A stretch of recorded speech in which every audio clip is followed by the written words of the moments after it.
"Mom, we need to leave, now," I said, voice trembling. The words tumbled out before I could stop them, my heart pounding with a sense of dread that had become all too familiar. "Honestly, Claire, I can't deal with your nonsense right now," she sighed, not even glancing up from her magazine. "You're always overreacting about something." I swallowed hard, the dismissal stinging as it always did.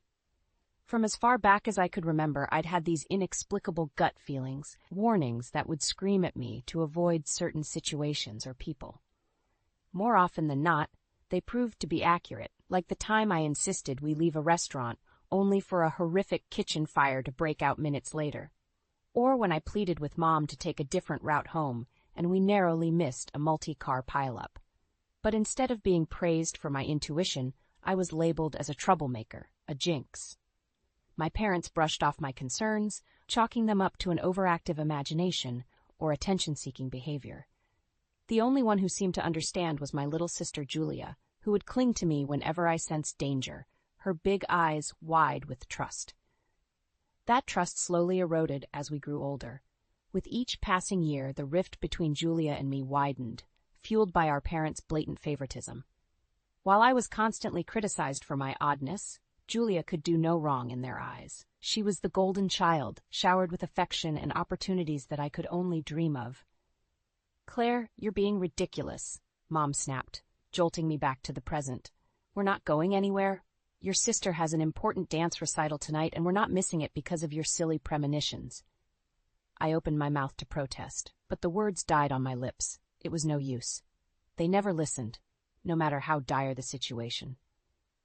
With a heavy heart, I retreated to my room, the feeling of dread growing stronger with every step. Little did I know, that night would be the beginning of a downward spiral, one that would test the limits of my family's loyalty and push me to the brink of losing everything, including myself. High school should have been a fresh start, a chance to shed the labels that had followed me for years. Instead, the neglect from my parents only intensified, and the chasm between Julia and me grew wider with each passing day. "Did you see Julia's new outfit?" Mom gushed one morning over breakfast. "She looks absolutely stunning." I forced a smile, trying to ignore the pang of jealousy that twisted my gut. Of course, they had splurged on yet another designer ensemble for their precious daughter. "And her dance recital is this weekend," Dad chimed in, beaming with pride. "We can't wait to see her perform." The unspoken words hung heavy in the air. They couldn't care less about my activities or accomplishments. Not that I had many to speak of. My parents had made sure of that, constantly shooting down any interests or hobbies I tried to pursue. "What about you, Claire?" Mom asked, almost as an afterthought. "Anything exciting happening in your life?" I opened my mouth, but the words died on my lips. What was the point? They would only dismiss or criticize whatever I said, as usual. "No, nothing," I mumbled, staring down at my half-eaten breakfast. Julia shot me a smug grin from across the table, her perfect features twisted into a look of pure disdain. She knew she held all the power, basking in our parents' endless adoration while I withered in her shadow. The months ticked by and the pattern repeated itself endlessly. Julia blossomed into a popular, confident young woman, surrounded by a gaggle of admirers and drowning in praise from our parents. Meanwhile, I faded into the background, my warnings and concerns falling on deaf ears. "Claire, you're being ridiculous," Mom would scoff whenever I tried to voice my intuition. "Stop trying to rain on your sister's parade." The words cut deep, reinforcing the belief that I was nothing more than a jinx, a burden to be brushed aside. Even Julia started to treat me with disdain, rolling her eyes whenever I opened my mouth. "No one wants to hear your crazy theories, weirdo," she sneered one day, her friends giggling behind her. I bit my tongue, swallowing the hurt and anger that threatened to spill out. What was the point of fighting back? They had already made up their minds about me. As the years passed, the isolation became suffocating. I watched from the sidelines as Julia's star continued to rise, her every whim catered to by our doting parents. They were blind to her true nature, the vicious jealousy that simmered beneath her perfect facade. Little did they know that jealousy would soon boil over, igniting a chain of events that would tear our family apart and force me to confront the harsh realities I had spent so long trying to ignore. The day Julia got scouted by the prestigious Westbrook Dance Academy should have been a celebratory occasion, but as soon as I laid eyes on the slick-haired recruiter, a sinking feeling settled in the pit of my stomach. "This is such an amazing opportunity," Mom gushed, her eyes shining with pride. "Julia is going to be a star." "I don't know," I began, but Dad cut me off with a dismissive wave of his hand. "Don't start with your negativity, Claire," he snapped. "For once, can't you just be happy for your sister?" I bit my tongue, the familiar taste of bitter resignation flooding my mouth.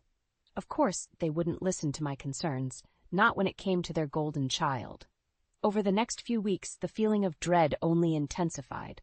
I couldn't shake the sense that something was off about Westbrook, that their promises of fame and fortune were too good to be true. "Julia, please be careful," I pleaded one night as she packed her dance bag. "I have a really bad feeling about this place." She whirled around, her eyes blazing with fury. "Shut up, Claire. You're just jealous that I actually have talent and a future unlike you." The words stung, but I pressed on, desperate to make her understand. "I'm serious.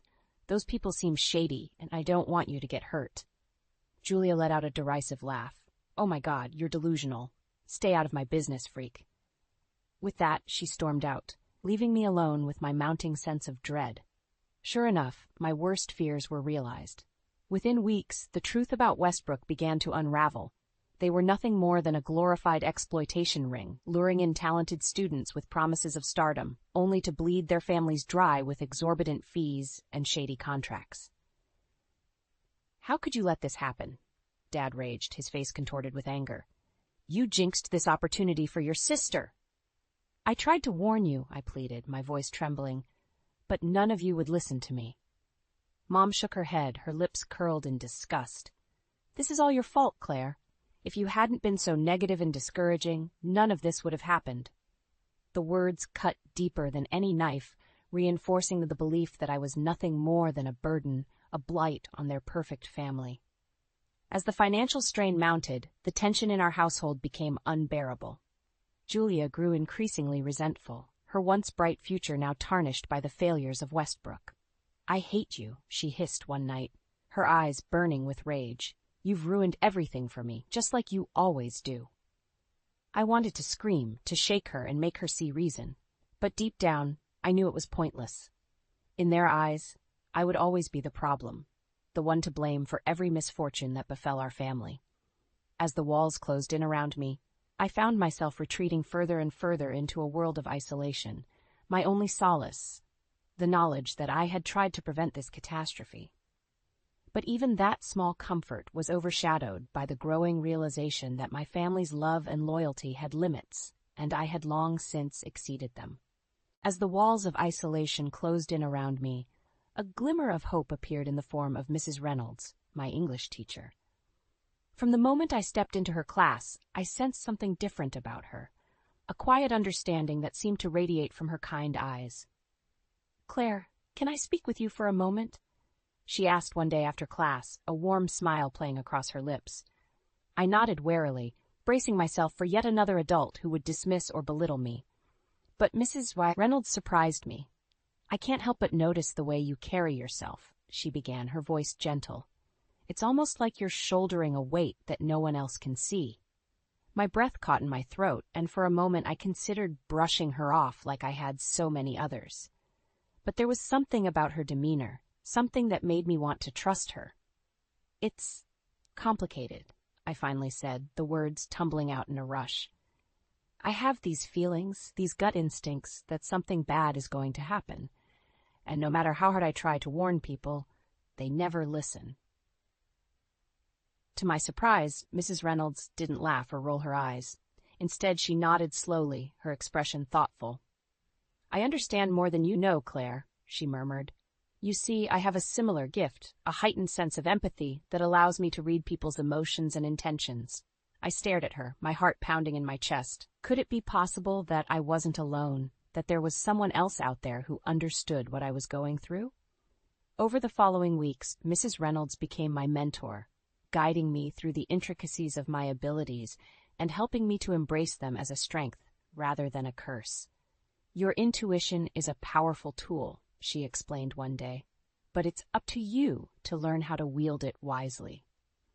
With her guidance, I began to see the world through a new lens. The constant barrage of emotions and premonitions that had once overwhelmed me became manageable, even helpful. I started using my gift to assist friends and classmates, offering advice and warnings that were met with gratitude rather than scorn. "How did you know that Kyle was cheating on me?" my friend Sarah asked in amazement after I confronted her about her boyfriend's infidelity. "You're like a human lie detector." For the first time in my life, I felt seen and appreciated for who I truly was. The isolation that had once suffocated me began to fade, replaced by a newfound confidence and sense of purpose. But as my star rose, Julia's jealousy reached new heights. She sneered at my newfound popularity, her once adoring gaze now twisted with resentment. "Of course the freak would find a way to steal the spotlight," she spat one day, her words dripping with venom. I tried to reason with her, to explain that my abilities weren't a ploy for attention, but she wouldn't hear it.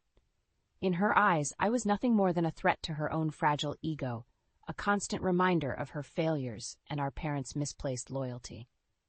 As the tension between us escalated, I found myself caught in the crosshairs of a battle I never asked to be a part of. A battle for love, acceptance, and the right to be seen for who I truly was. Emboldened by Mrs. Reynolds' mentorship, I stepped out of the shadows and into a newfound confidence. No longer would I cower in fear of my abilities or allow others to dismiss them as mere delusions. "Claire, you have to help me," Sarah pleaded one day, her eyes red-rimmed from crying. "Kyle's been acting so strange lately, and I think he might be cheating on me." In the past, I would have hesitated, afraid of overstepping boundaries or being labeled a freak for voicing my suspicions. But now, I trusted my instincts implicitly. "I'm so sorry, Sarah," I said gently, placing a comforting hand on her arm. "But I've sensed something off about Kyle for a while now. His emotions towards you have shifted, and I don't think he's being faithful." Sarah's face crumpled, but she nodded, grateful for my honesty. Word of my unique insights spread quickly, and soon more and more of my classmates were seeking me out for guidance. "Claire, you have to tell me if Brad is serious about me or just stringing me along," Amanda begged, her voice trembling with uncertainty. I closed my eyes, tuning into the emotional currents that swirled around us. "He cares for you, Amanda," I said carefully, "but he's not ready for the level of commitment you're looking for." As the requests poured in, I found myself embracing a newfound sense of purpose. For the first time in my life, my abilities were being valued, not shunned or ridiculed. But not everyone was thrilled by my newfound popularity. Julia's jealousy reached a fever pitch, her once adoring gaze now twisted with resentment and bitterness. Of course, the freak would find a way to steal the spotlight. She sneered one day as I offered advice to a group of classmates. I tried to reason with her, to explain that my intentions were pure, but she wouldn't hear it. In her eyes, I was nothing more than a threat to her fragile ego, a constant reminder of her failures and our parents' misplaced loyalty. "You're just jealous that people actually appreciate me for once," I shot back, my own frustration boiling over. Julia's face contorted with rage, and for a moment, I thought she might strike me. Instead, she leaned in close, her voice dripping with venom.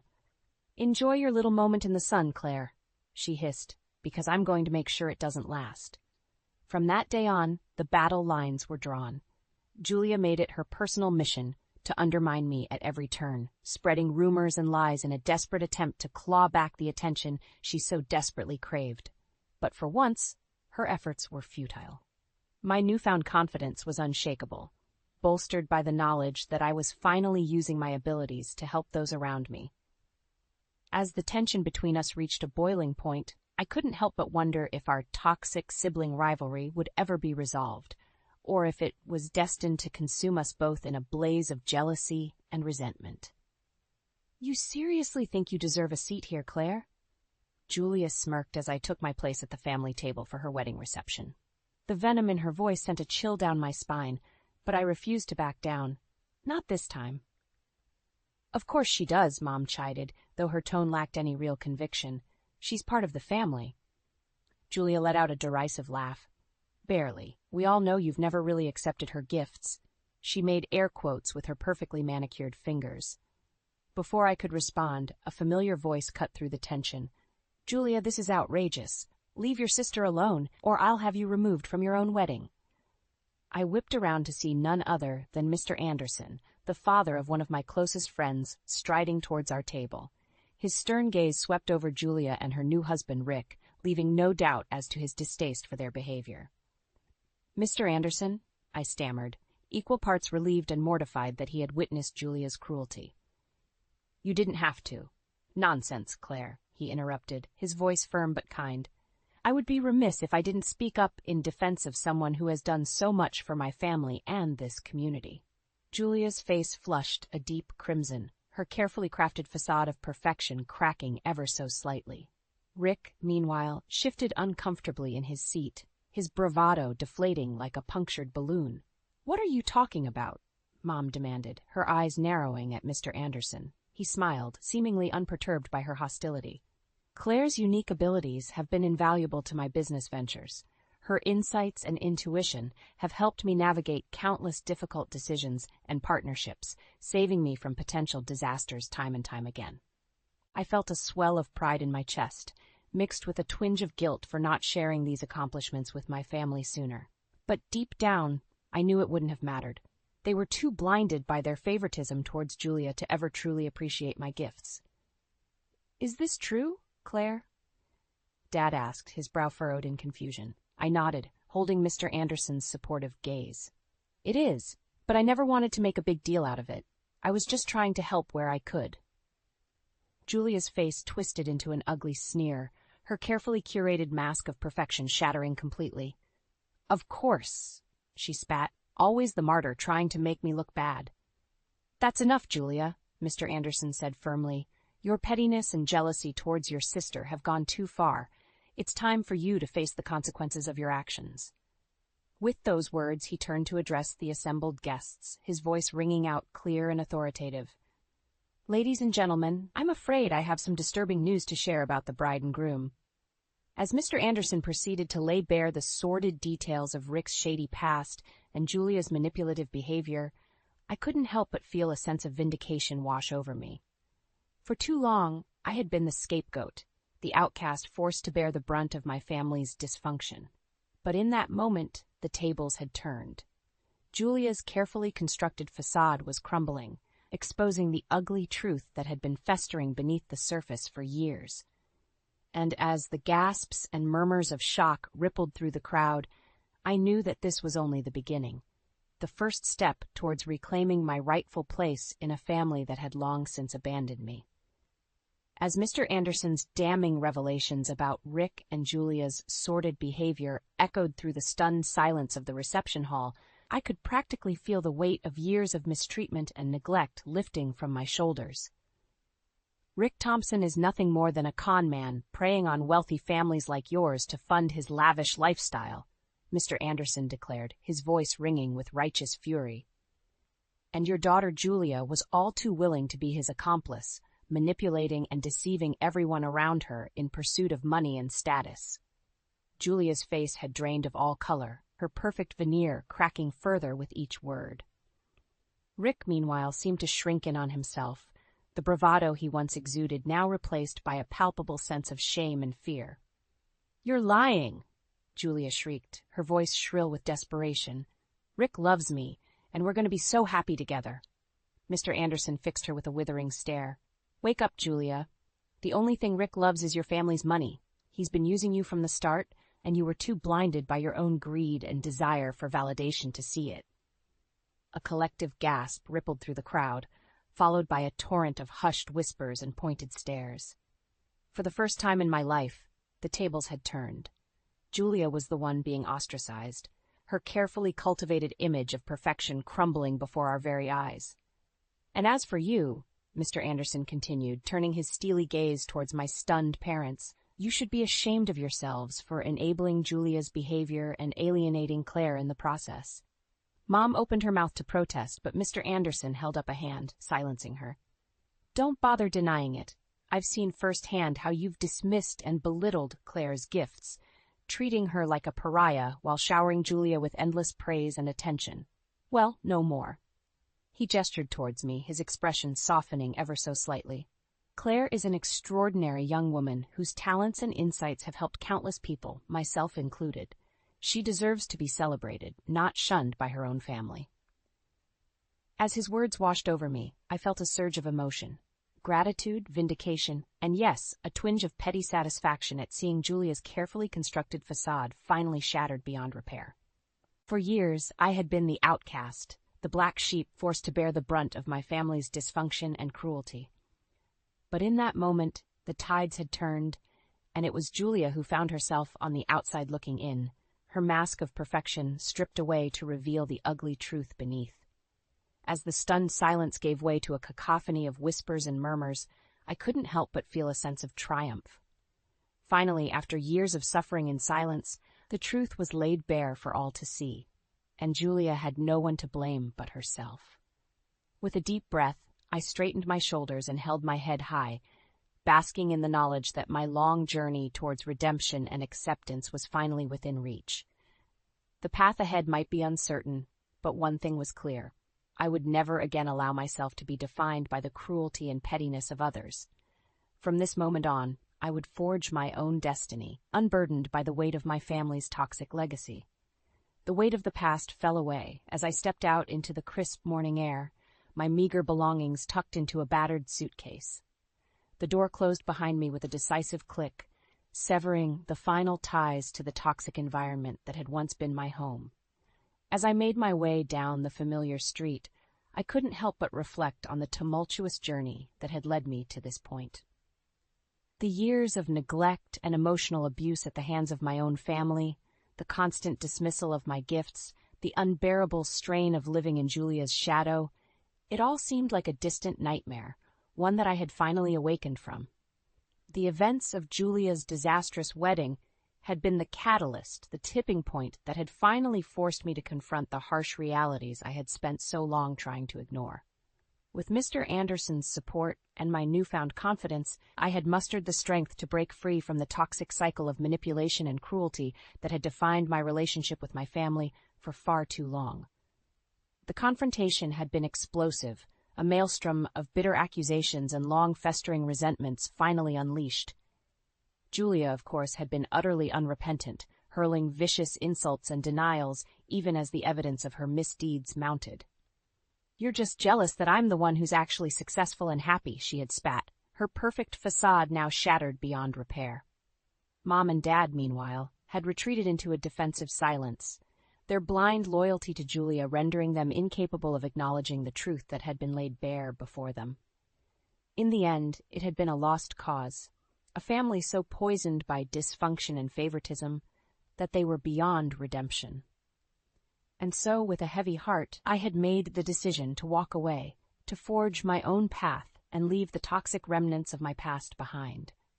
As I navigated the familiar streets, each step felt lighter, as though a great weight had been lifted from my shoulders. The future stretched out before me, a blank canvas waiting to be painted with new experiences and possibilities. A small smile tugged at my lips as I thought of Mrs. Reynolds, the woman who had seen my gifts for what they truly were. Not a curse, but a rare and precious talent to be nurtured and embraced. She had promised to help me find my footing, to connect me with others who understood the complexities of empathic abilities. For the first time in my life, I felt a sense of belonging, of being seen and accepted for who I truly was. No longer would I be defined by the cruelty and pettiness of others, but by my own strength and resilience. As I turned the corner, the rising sun cast a warm glow over the city, bathing the world in a soft golden light. It felt like a fitting metaphor for the new chapter unfolding before me, a chance to step out of the shadows and into a future filled with potential and possibility. With a deep breath, I squared my shoulders and pressed onward, the past finally receding into the distance. Whatever challenges lay ahead, I knew that I was ready to face them head-on, armed with the knowledge that I was no longer alone in this world. For the first time in my life, I was free to embrace my gifts, to forge my own destiny, and to leave the toxic legacy of my family behind once and for all.